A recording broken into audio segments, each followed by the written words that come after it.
ونستعينه ونستغفره ونعوذ بالله من شرور أنفسنا وسيئات أعمالنا من يهده الله فلا مضل له ومن يضلل فلا هادي له.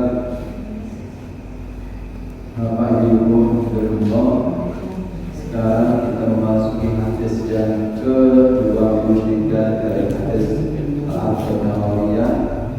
Sebelum kita membaca hadis, sebelum kita membaca materi hadis yang ke-23, mari kita bersama-sama membaca doa majelis. Mudah-mudahan pertemuan di pagi hari ini berikan keberkahan dan rahmat Allah Subhanahu wa taala kepada kita semua. Bismillahirrahmanirrahim. Allahumma inni a'udzu bika an adilla aw udalla aw azilla aw uzalla aw adlima aw ulama aw ajhala aw yujhala aliyya.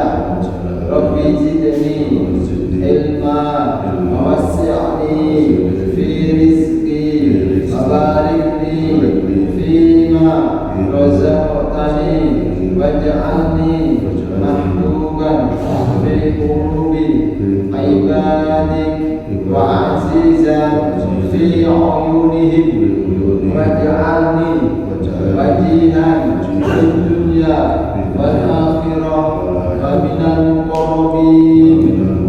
Ya kathiran nawaz, ya hasanal mi'ad, ya qaiman bila zawal, ya mubtian bila mital. Lakal hamdu walakal minnatu walakal syarafu ala kulli hal. Wa sallallahu ala sayyidina Muhammad walhamdulillahi rabbil alamin.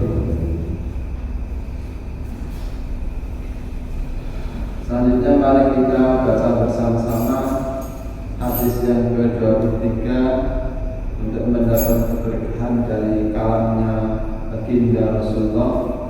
Bismillahirrahmanirrahim. An Abi Malik Al-Harith bin Asim Al-Ash'ari radhiyallahu anhu qala Rasulullah sallallahu alaihi wasallam at-tuhur syatrul iman walhamdulillah tamla'ul mizan wa subhanallah walhamdulillah tamla'u ma bainas samawat wal ardi was-salatu nurun was-sadaqatu burhanun was-sabru ziya'un wal qur'an hujjatun laka au alaika kullun nasi yabdu fabai'un nafsahu famu'tiquha au mubiquha. Rawahu Muslim. Bapak Ibu hafizahullah, hadis yang ke-23 ini diceritakan dari Abi Malik Al-Harith bin Asim Al-Ash'ari radhiyallahu anhu. Qala, beliau berkata, qala Rasulullah sallallahu alaihi wasallam, Rasulullah bersabda, at-tuhuru syatrul iman. Suci itu separuh dari kesempurnaan iman. Walhamdulillah tamla'ul mizan, dan ucapan alhamdulillah segala puji bagi Allah itu memenuhi timbangan. Was-sadaqatu burhan, sedekah itu bukti atas keimanan seseorang. Was-sabru, sabar adalah diaun, cahaya yang akan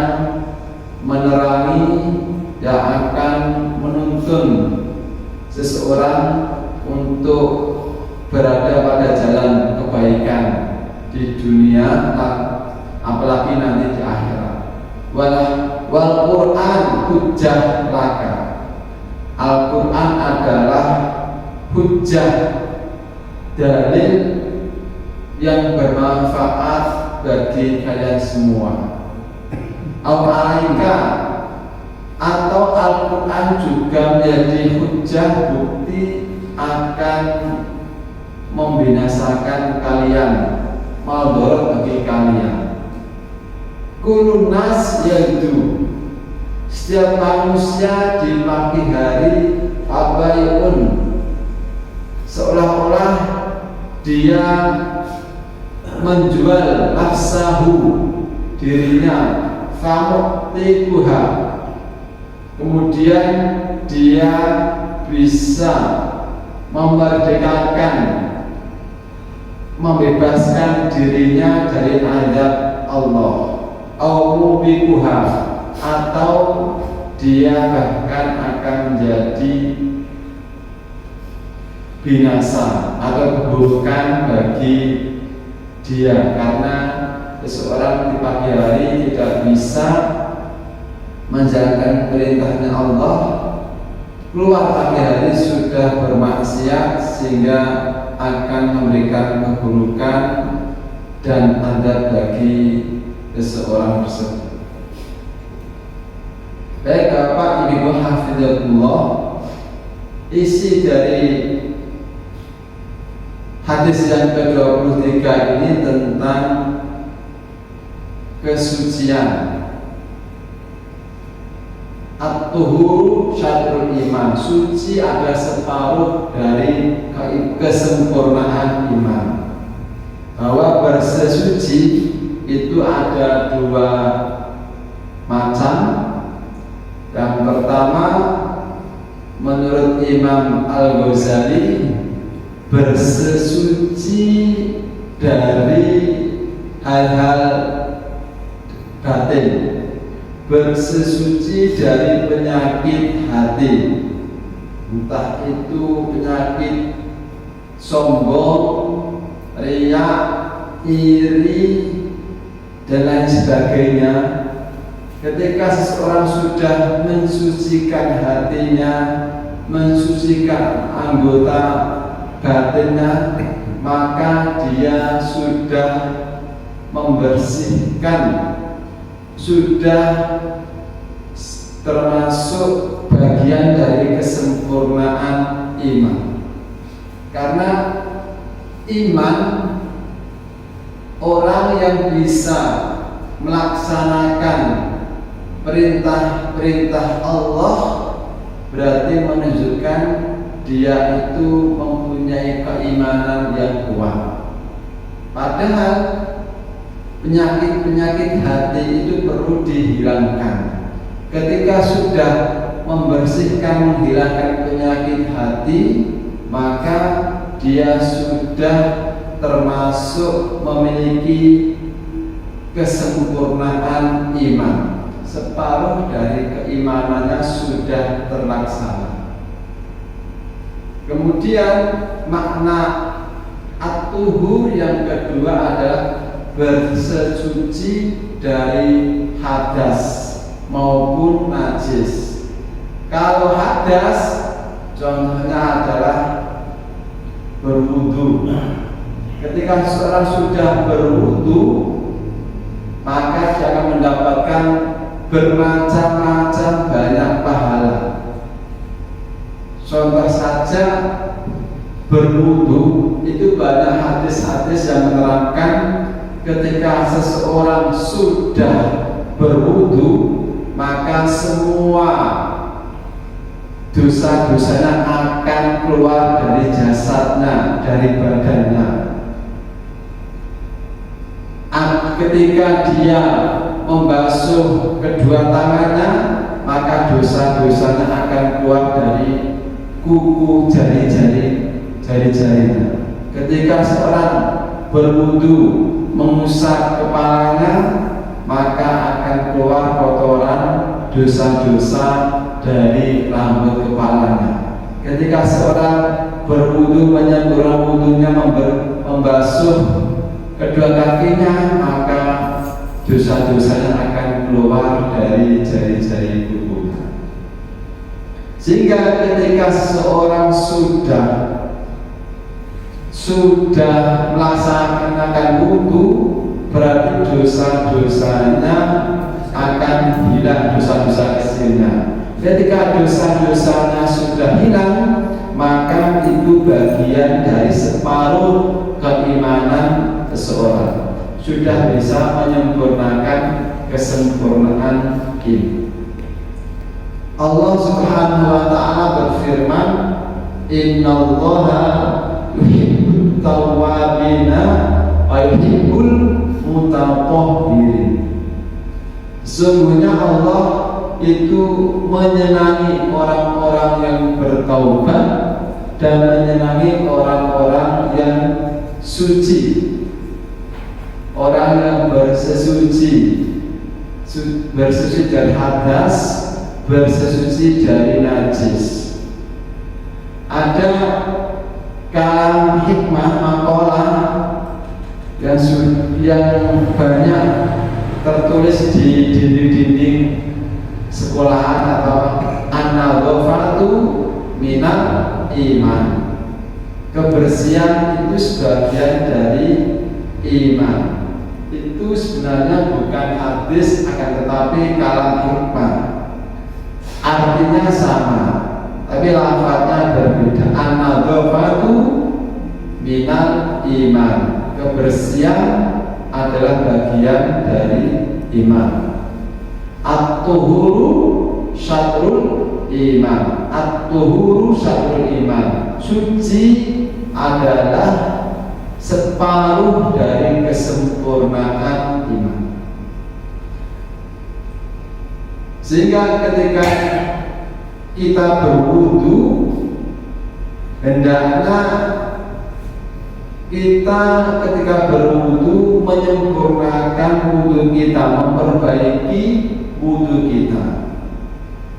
Enggak cuma wudu itu sekedar berwudu, tapi bagaimana cara kita bisa menyempurnakan wudu kita, memanjangkan anggota badan kita.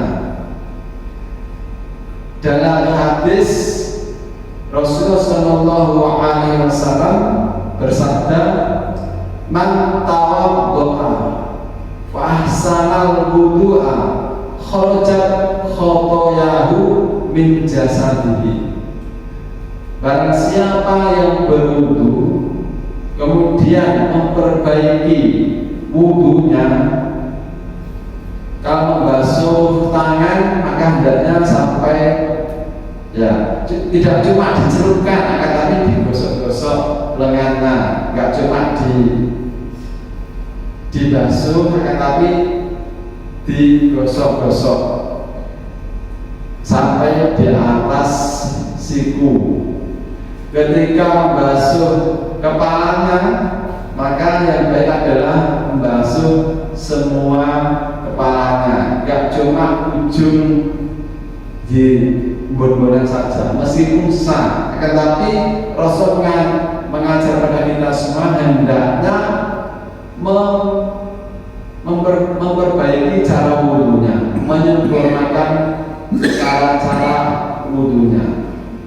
Ketika seseorang sudah asal wudu, memperbaiki wudunya, menyempurnakan wudunya, kharajat khotoyahu min jasadi, maka semua kesalahan dosa-dosa akan keluar dari badannya, hatta takhruja min tahti atfarihi, sehingga dosa-dosanya itu akan keluar dari jari-jarinya, rontok dosa-dosa kecil.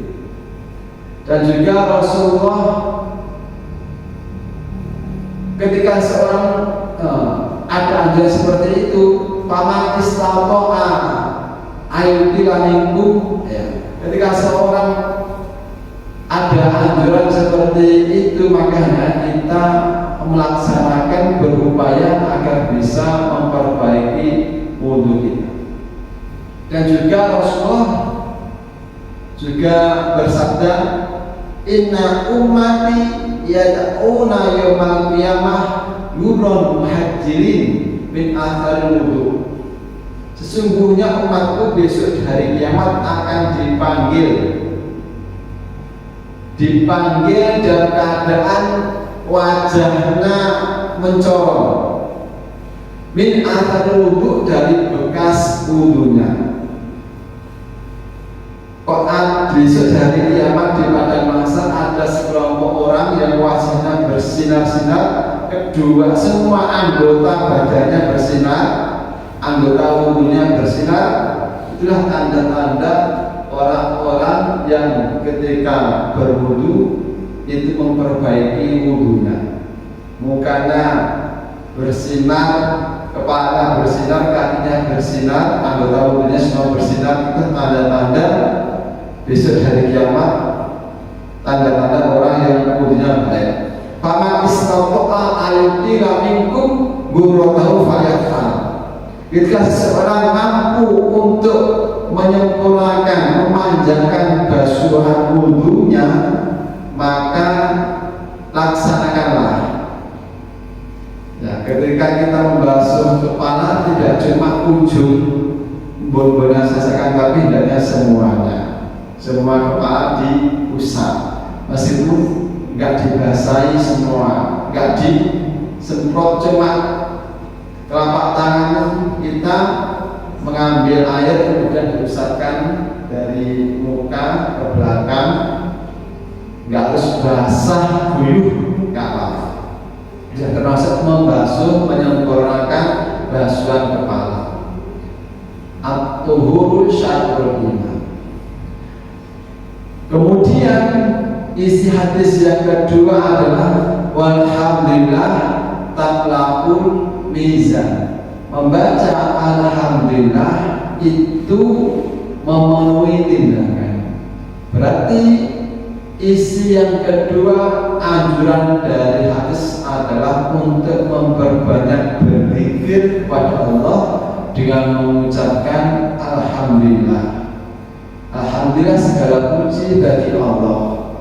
Bentuk syukur kita atas nikmat-nikmat yang dikaruniakan Allah pada kita semua dengan mengucapkan alhamdulillah. Bukti syukur kita, syukur dengan pujian, syukur dengan perbuatan.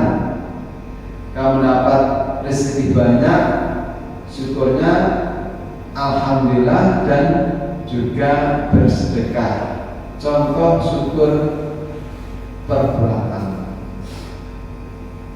Allah Subhanahu wa ta'ala menganjurkan pada hambanya agar memperbanyak bersyukur kepada Allah Subhanahu wa ta'ala atas nikmat-nikmat yang dikaruniakan, agar nikmat itu diberikan keberkahan dan akan diberikan tambahan Allah Subhanahu wa ta'ala. Artinya syukur itu adalah ru'yatul mungkin la ru'yatul nikmah. Syukur itu adalah berterima kasih kepada Allah, tidak melihat nikmat itu banyak apa sedikit. Kalau mendapatkan sedikit tetap bersyukur, mendapatkan banyak lebih bersyukur lagi kepada Allah Subhanahu wa ta'ala. Syukur itu melihat siapa yang memberi. Nikmat itu siapa yang memberi. Yang memberi nikmat itu adalah Allah Subhanahu wa ta'ala. Ketika kita makan, berarti nikmat itu datangnya pemberian dari Allah Subhanahu wa ta'ala. Harus kita syukuri. Kita bisa minum, itu adalah nikmat karunia dari Sang Khalik yang harus kita syukuri. Walhamdulillah tamla'ul mizan. Berbanyaklah membaca alhamdulillah untuk memperbanyak timbangan besok di hari kiamat. Wa subhanallah walhamdulillah tamla'u ma bainas samawati wal ardh. Kemudian anjuran berzikir setelah alhamdulillah membaca subhanallah walhamdulillah tamla'u ma bainas samawati wal ardh. Itu memenuhi di antara langit dan bumi, ngebak-ngebaki di antara langit dan bumi. Pahala dari orang yang membaca subhanallah walhamdulillah itu akan memenuhi amal di antara langit dan bumi.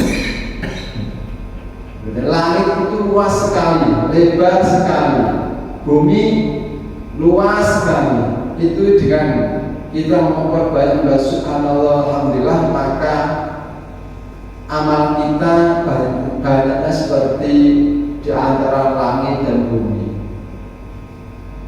Sehingga kalau di sini sebelum suku biasa bisa subhanallah walhamdulillah wala ilaha illallah ya subhanallah bihamdihi subhanallahil azim astaghfirullah subhanallah wa bihamdihi subhanallahil azim astaghfirullah. Berarti menggabungkan bacaan subhanallah, alhamdulillah dan permohonan ampun kepada Allah Subhanahu wa taala atas dosa-dosa yang telah kita lakukan. Subhanallah wa bihamdihi subhanallahil azim astaghfirullah subhanallah wa bihamdihi subhanallahil azim astaghfirullah.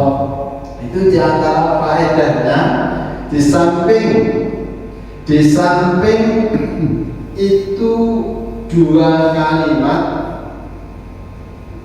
yang mudah diucapkan, akan tapi pahalanya sangat banyak sekali adalah baca subhanallah wa kalimatani habibatani la rahman thaqilatani fil mizan khafifatani al lisan. Adalah mengucapkan kalimat subhanallah dan alhamdulillah, dua kalimat yang ringan diucapkan, khafifatan al-lisan, sakilatani berat fil mizan, berat di timbangannya, habibatan rahman, dicintai oleh Allah Subhanahu wa taala. Bahasa subhanallah walhamdulillah. Faedahnya kalau kita membaca subhanallah subhanallah bihamdihi subhanallahil azim astaghfirullah setelah salat fajar 100 kali, insya Allah akan diberikan kelancaran rezeki, luasan rezeki dari Allah Subhanahu wa taala. Kalau enggak itu dibaca 100 kali setelah qobliyah subuh, dibaca 100 kali subhanallah bihamdihi subhanallahil azim astaghfirullah, insyaallah akan diberikan kelancaran rezeki dari Allah Subhanahu wa taala. Rezeki yang halal, yang thayyibah, yang berkah. Kemudian wassalatu nurun, salat adalah cahaya. Wassalatu nurun, salat adalah cahaya bagi orang-orang yang melaksanakan sholat. Allah Subhanahu wa taala berfirman, innas sholata tanha 'anil fahsya'i wal munkar. Sesungguhnya sholat itu bisa mencegah dari perbuatan keji dan munkar. Karena sholat adalah cahaya penuntun bagi orang-orang yang melaksanakan sholat dengan benar. Kalau seseorang sholatnya benar, pasti dia akan melakukan kebaikan. Dia akan terhindar dari melakukan perbuatan keji dan munkar. Qad aflahal mu'minun alladzina fi sholatihim khashi'un. Sungguh beruntung sekali orang-orang mukmin, orang-orang yang sholatnya dalam keadaan khusyuk. Kalau orang sholatnya khusyuk, antum benar memenuhi syarat rukunnya sholat, kemudian sholat dengan khusyuk, insya Allah Allah akan memberikan jalan kebaikan bagi orang-orang yang istiqomah menjaga sholat 5 waktunya. Berarti sholat adalah nur, cahaya adalah kebaikan bagi orang yang melakukan sholat. Berarti kebalikan dari cahaya adalah zolal. Kebaikan dari cahaya adalah kegelapan. Kalau seorang tidak melakukan sholat, maka dia akan berada pada jalan kegelapan. Mudah sekali melakukan perbuatan-perbuatan yang dilarang oleh syariat Islam. Besok orang-orang yang menjaga sholatnya, menjaga sholat 5 waktunya, menjaga mulai dari syarat, rukun-rukunnya, sunnah-sunnah dan adab-adab dalam sholat, maka wajahnya akan bersinar, hatinya akan selalu berada dalam naungan rahmat Allah Subhanahu wa Ta'ala, dan di dalam kuburnya dan di pada masanya akan menjadi penerang bagi orang-orang yang menjaga waktunya. Wajahnya bersinar, di dalam kuburan akan menjadi penerang, syafaat bagi orang-orang yang menjaga sholat. Sebagian ulama salaf mengatakan qala ba'du salaf man shalla bil laili hasuna wajhu bin nahar. Seorang yang sholat di malam hari, sholat qiyamul lail, maka wajahnya akan bersinar di siang hari.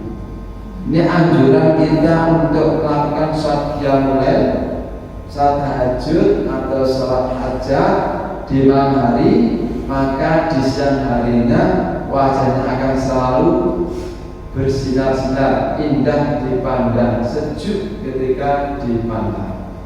Mudah-mudahan kita semua bisa istiqomah menjaga sholat 5 waktu kita dan disempurnakan dengan sholat sunnah di malam hari atau sholat sunnah rawatib, sholat sunnah yang mengiringi sholat 5 waktu.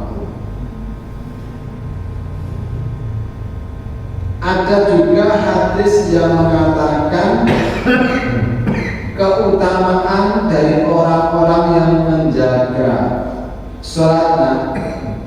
Hadisnya berbunyi seperti ini: idza hafadhu al-abdu ala sholatihi fa'atamma wudu'aha wa ruku'aha wa sujudaha wa qira'ata fiha.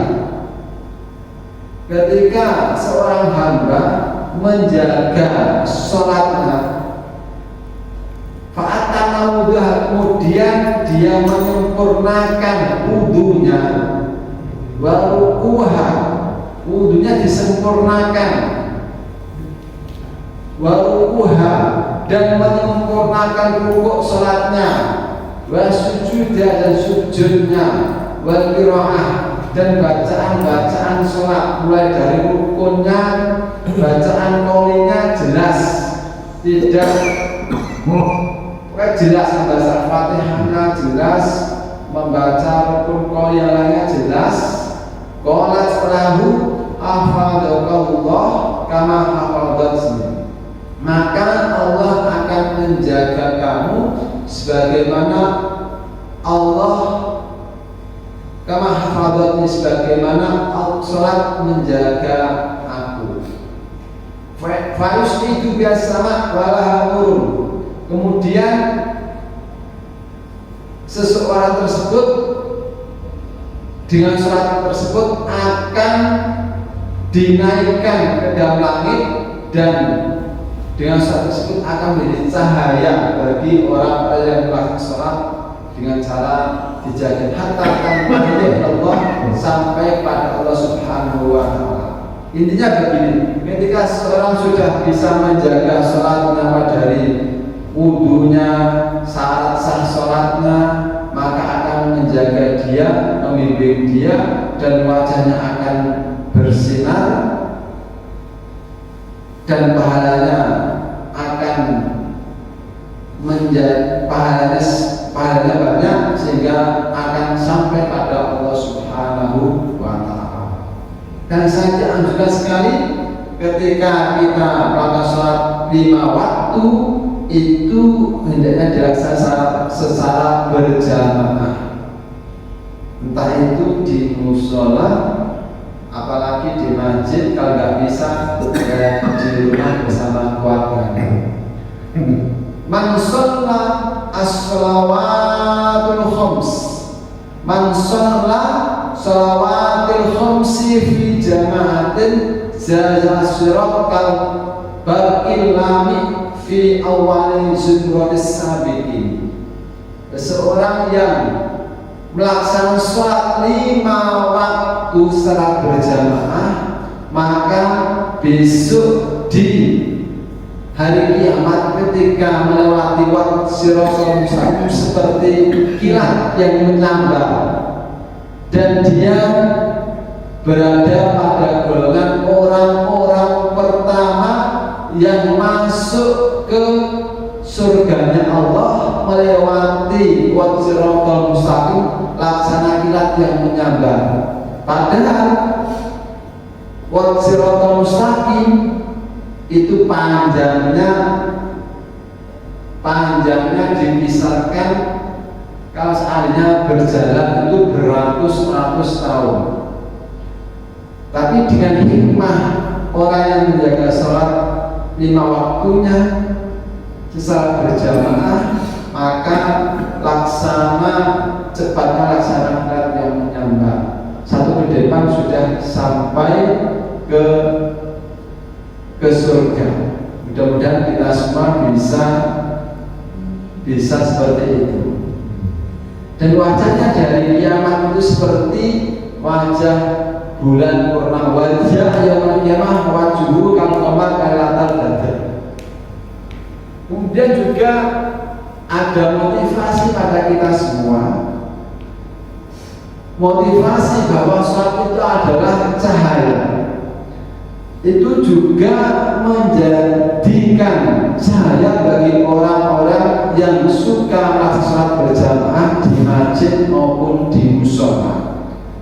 Pada zaman Rasul tidak ada lampu, tidak ada cahaya yang menerangi jalan menuju ke masjid sehingga gelap. Rasul juga memberikan kabar gembira bagi para sahabatnya, Bashir masya'in fi gulamin lain ke masjid. Berikanlah kabar gembira bagi orang yang berjalan melakukan perjalanan di kegelapan hari menuju ke masjid untuk melaksanakan sholat. Binurit tami yaumil qiyamah, dengan cahaya yang sempurna di hari kiamat. Berarti besok di pada masa itu sangat gelap, panas, gelap,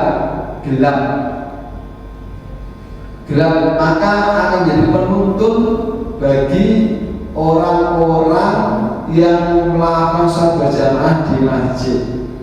Penuntun akan membimbing dia ketika dia melakukan menjaga sholat 5 waktu di masjid menjadi penerang. Bahkan kalau seorang bisa mengetahui pahala orang-orang yang berjalan menuju ke masjid, meskipun dia sakit, dia akan berangkat untuk melaksanakan berjamaah di masjid.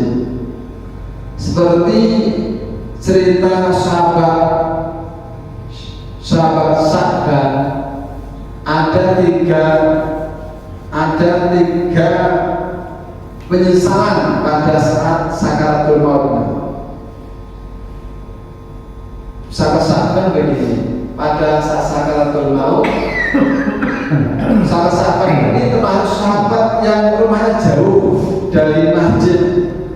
beliau selalu istiqomah melakukan berjamaah di masjid bersama Rasulullah. Sahabat ini ketika ajalnya beliau menyesal ditampakkan pahala-pahala dari kebaikannya dan merasa rugi tidak bisa meraih menjemput pahalanya. Ketika ajal menjemputnya, istrinya kaget. Mengapa tidak lebih jauh? Mengapa tidak yang lebih baik? Mengapa tidak semuanya? Kaget istrinya. Pada saat ajal, mengapa tidak lebih jauh? Mengapa tidak lebih jauh? Mengapa tidak semuanya? Mengapa tidak yang lebih baik? Ini ketika sholat berjamaah, Rasulullah tengok-tengok, sebelum berjamaah tengok-tengok, tidak melihat sahabat Sya'ban. Sehingga ketika selesai sholat, Rasulullah bertanya pada para sahabat, wahai sahabat-sahabatku, tahukah Sya'ban mengapa hari ini tidak sholat? Terus keadaan tahu, kemudian Rasulullah dan sahabatnya mendatangi rumah. Adakah yang tahu rumahnya? Ada. Rumahnya jauh sekali. Saat perjalanan rumah dari masjid mungkin kira-kira ya 4 kiloan. Berapa? Diceritakan pagi berangkat kira-kira hampir zuhur, mungkin jam 10-an baru sampai rumah. Rasulullah kaget. Ternyata apa? Ternyata sahabat-sahabat meninggal. Kemudian istrinya bertanya pada Rasulullah, ya Rasulullah, ketika suami saya Sya'ban mau meninggal, dia mengatakan 3 hal sebagai penyesalan baginya. Apa penyesalan itu? Ya Rasulullah, mengapa dia bisa, mengapa tidak yang lebih jauh? Maksudnya apa? Ketika mau ajal di tempat ajal, ketika ajalnya mau menjemput dia, Sya'ban diperlihatkan pahalanya orang-orang yang melakukan sholat berjamaah berjalan kaki yang jauh sekali. Dia menginginkan lebih jauh lagi rumahnya. Mengapa? Oh masa begini, tempat rumahnya, tempat tinggalnya dengan masjid itu ingin lebih jauh lagi. Oh gitu. Kemudian yang jadi heran lagi, mengapa tidak yang lebih baik? Ketika sahabat dalam perjalanan, adanya orang-orang dulu ketika musim dingin memakai 2 baju, 2 gamis yang bagus di dalam, yang kurang bagus di luar. Kemudian ketika ada orang yang kedinginan, ketika ada kedinginan dan meminta untuk diselimuti, diberikan yang baju luarnya, baju yang kurang baik. Sehingga ketika di Sakaratul Maut ditampakkan rugi sahabat-sahabat. Mengapa pakaianku yang dalam itu tidak aku berikan pada orang yang kedinginan tadi? Kemudian keheranan yang ketiga adalah mengapa tidak semuanya? Dijawab oleh Rasulullah, ketika ada orang pengemis minta-minta, kemudian dia punya roti ya diberikan separuhnya, tidak diberikan semuanya. Diberikan secuil, tidak diberikan semuanya, sehingga merasa rugi sahabat. Dan Bapak Ibu hafizahullah, sholat adalah cahaya bagi orang yang melakukan sholat. Kemudian wasodaqatu burhanun, sedekah ada bukti keimanan yang nyata. Kalau orang rajin bersedekah, entah itu sedekah wajib maka sebagai bukti keimanan dia. Wasabru diyaun, sabar adalah lampu penerang bagi dia. Sabar itu kan artinya adalah bisa, sabar itu ada 3 macam. Sabar melaksanakan ketaatan pada Allah, sabar meninggalkan maksiat, dan sabar ketika mendapat ujian dari Allah Subhanahu wa Ta'ala. Sehingga orang-orang yang sabar adalah nur, cahaya bagi orang-orang yang melakukan kesabaran. Ketika melakukan ketaatan, dia sabar, istiqomah, melakukan sholat, melakukan zikir pada Allah dengan kesabaran. Dan juga sabar ketika meninggal maksiat, sabar ketika mendapat ujian dari Allah. Itulah orang-orang yang beruntung ketika mendapatkan ujian-ujian, ketika orang-orang yang bisa bersabar. Wal Quran hujjah laka, Quran itu sebagai hujjah, bukti bagi kalian, bisa memberikan manfaat bagi kalian.